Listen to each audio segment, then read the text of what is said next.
Donc voilà, de retour, merci d'être resté. On revient pour les pronostics pour chacune des catégories. On était au meilleur costume. Je sais pas ce que j'ai fait de mon texte, là il est 2h54, ça a commencé depuis 30 minutes. Bon, je regarde même pas, hein, ça me dégoûte. Ça me dégoûte. Je termine quand même et j'envoie ça. Meilleur costume, on était à La Belle et la Bête, Les Orsons, Phantom Thread, La Forme de l'eau et Confidential. Pour moi, ils sont plus ou moins tous légitimes de remporter les meilleurs costumes. Meilleurs costumes, j'en sais trop rien. Mis à part La Forme de l'eau, ils peuvent tous gagner, j'ai l'impression. Moi, j'en sais rien. Donc après, meilleur décor et meilleure direction artistique. Ça, c'est formulé comme ça. Au César, c'est pas il n'y a pas de direction artistique, c'est juste meilleur décor. Donc là, il y a La Belle et la Bête, Blade Runner, 2049, les heures sombres, Dunkerque et La Forme de l'eau. Meilleur décor et direction artistique, il y a meilleur décor. Pour moi, meilleur décor, c'est clairement, j'en ai parlé tout à l'heure, c'est clairement Blade Runner 2049.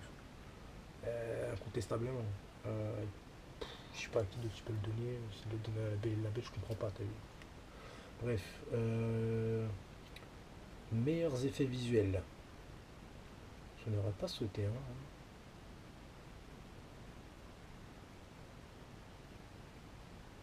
Ah non. Désolé. Meilleurs effets visuels. Putain, je pense à l'heure aussi à meilleurs effets visuels Blade Runner 2049, encore une fois. Les Gardiens de la Galaxie volume 2, je trouvais pas mal.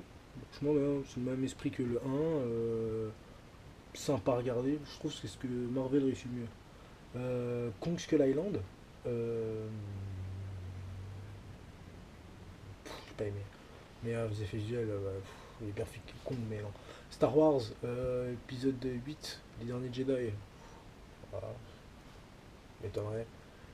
Et la planète des singes Suprématie. Alors, la planète des singes, petite parenthèse sur la planète des singes.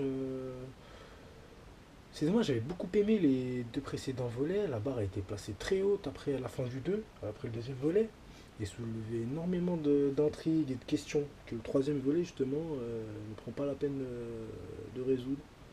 En développant une autre sous-intrigue un peu banale en vue des enjeux encourus, quoi.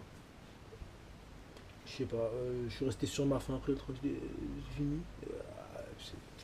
Donc là, meilleurs effets visuels, Blade Runner 2049. Voilà.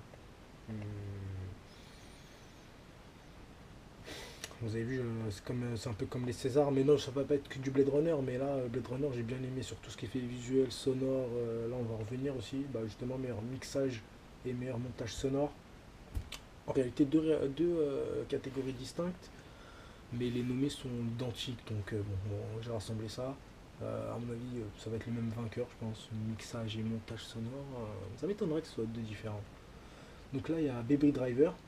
Baby Driver, ouais, de Gar White. Je sais pas si vous avez vu. Voilà, le montage sonore. Il y a pas mal de musique. Le mec écoute, enfin, conduit bien en écoutant de la musique, mais de là à lui donner le meilleur montage sonore. Ouais, bon, Blade Runner 2049, Dunkerque, La Forme de l'eau et Star Wars Les Derniers Jedi. Euh, Blade Runner 2049 parce que outre l'impression visuelle impressionnante de haute volée, d'un point de vue sonore aussi il est très reconnaissable, il y a des fortes basses. Euh, on aura peut-être parfois on aura bien voulu que la musique se développe un petit peu, mais Hans Zimmer il a fait du lourd. Donc bon. D'ailleurs, meilleure musique de film. Euh, Dunkerque, Hans Zimmer, Phantom Thread, La Forme de l'eau, euh, Star Wars épisode 8 et Three Billboards, Les Pommes de la Vengeance. Euh, Meilleure musique du film, je la donnerai à Alexandre Desplat pour La Forme de l'eau. Alexandre Desplat. Sinon, j'ai oublié de citer les autres, c'était John Williams pour Star Wars, etc. Mais, elle est. Elle nous plonge dans l'atmosphère encore. C'est un peu à l'image de la musique de. euh, comment qu'elle s'appelle de Au revoir là-haut. Voilà. Meilleur montage. Ah, c'est compliqué, meilleur montage, hein. Meilleur montage. Baby Driver, Dunkerque, Moi, Tonya, La forme de l'eau et Three Billboards, les panneaux de la vengeance. Pour moi, ce montage c'est compliqué, hein, c'est entre La forme de l'eau et Three Billboards. Je sais pas quoi dire de mieux. Dunkerque aussi, mais. Non, Dunkerque, c'est pas ça. Enfin, je sais pas. Il est contemplatif le montage, il est pas d'un point de vue du scénario, plus dans la contemplation, ça m'a énervé. Meilleur scénario original, alors The Big Sick, Get Out, Lady Bird, La forme de l'eau et Three Billboards. Pour moi, Three Billboards. Voilà, meilleur scénario original, clairement, parce que déjà la fin, c'est un film où la fin tu t'y attends, enfin c'est pas que tu t'y attends pas, mais t'as peu de chance de la prédire. Euh, Même ce qui se passe en milieu, enfin, c'est pas un genre de film où tu te dis ouais, il va se passer ci, il va se passer ça, il va rencontrer elle, ils vont tomber amoureux. Non, voilà. À la différence de pas mal des autres nommés. Donc, meilleure photographie. Meilleure photo. Blade Runner 2049, Les Heures Sombres, Dunkerque, Mudbound ou La Forme de l'eau. Moi, je le verrais bien pour Blade Runner 2049. Hein. Encore une fois, par rapport à ce que j'en ai dit, la photo, elle est juste sublime et superbe la photographie. Dunkerque ne serait pas une escroquerie non plus, mais bon. Pour moi, là, vraiment, pour le coup, par rapport à tous les décors employés, ce serait tout à fait justifié que ce soit Blade Runner. Meilleur film d'animation. Alors, Baby Boss par Vanna, Une enfance en Afghanistan. Coco, Ferdinand, La Passion Van Gogh. Alors, sans tous les avoir vus, honnêtement, je pense que c'est. Bon, j'ai vu les bandes annonces et tout, le reste, mais là c'est clairement Coco qui est favori. Et puis de toute façon, c'est Disney. Lorsque c'est Disney ou Pixar qui sortent un film et qui sont nommés, c'est eux qui gagnent. Donc bon, peu importe ce qu'ils produisent, voilà. Là, vu que Coco c'est Pixar qui appartient à Disney, et bah c'est Coco. Meilleur acteur dans un second rôle. Willem Dafoe pour ouais, dans The Florida Project. Willem Dafoe, putain d'acteur, qui n'a jamais rien gagné, qui mériterait quand même de gagner un Oscar.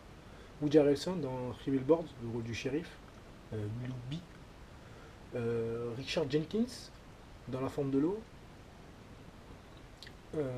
Christopher Plummer dans Tout l'argent du monde et Sam Rockwell dans Three Billboards, Les panneaux de la vengeance. Moi je donnerais bien enfin je donnerais bien. Je les verrais bien l'attribuer à Sam Rockwell, qui a fait vraiment une belle performance, comme à son habitude.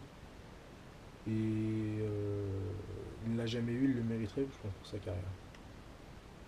Il me semble qu'il l'a jamais eu, ouais. Et comme Willem Dafoe d'ailleurs. Mais là, ouais, le rôle de Willem Dafoe pour Florida Project ne lui permettra pas de l'obtenir cette année. Donc, ensuite, meilleure actrice dans un second rôle, Mary J. Blige dans Mudbound, la rappeuse, ouais, Mary J. Blige. Alison Janney dans Moi, Tonya, celle qui joue la mère de Tonya, justement, la mère autoritaire. Leslie Manville dans Phantom Thread, Laurie Metcalf dans Lady Bird, Octavia Spencer dans La forme de l'eau, la collègue de